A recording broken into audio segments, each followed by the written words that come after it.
enfants de l'Athénée provincial de Mons ont dû subir une prise de sang cet après-midi. Une mesure de contrôle après l'erreur commise par un professeur de biologie. Celui-ci avait utilisé la même aiguille pour l'ensemble de ses élèves lors d'une expérience. Thomas de Bergeyck, Damien Lemay. Effervescence à l'Athénée provincial de Mons. Les élèves de la 3e science, en congé pédagogique, ont pourtant tous été convoqués pour une prise de sang. Objectif, s'assurer qu'aucun d'entre eux n'a été contaminé lors du dernier cours de biologie. Chaque élève y avait prélevé une goutte de son sang afin de l'analyser au microscope. Problème, il n'y avait qu'une seule aiguille pour 29 adolescents. Hier, quand on m'a téléphoné qu'on devait faire une prise de sang par rapport le truc de biologie qu'ils avaient fait, l'expérience en biologie, j'ai dit, tiens, qu'est-ce qui se passe? Il ne s'est pas rendu compte du risque qu'auraient été les professeurs. S'exposer, en fait.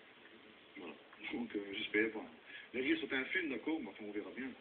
Entre chaque piqûre, l'aiguille était désinfectée à l'alcool et à l'éther, une pratique condamnée par le corps médical car propice à la transmission de virus du type sida ou mononucléose.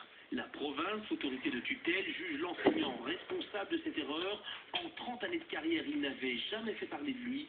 Tous évoquent un professeur exemplaire. Il explique très bien, c'est un bon professeur. On peut toujours lui demander une question et il répond toujours bien. Il est toujours accessible. Ce monsieur est anéanti.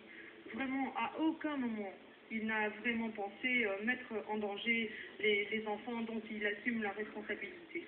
Les médecins se veulent rassurants. Le risque de contamination est mince, mais seules les analyses sanguines permettront d'écarter tout danger.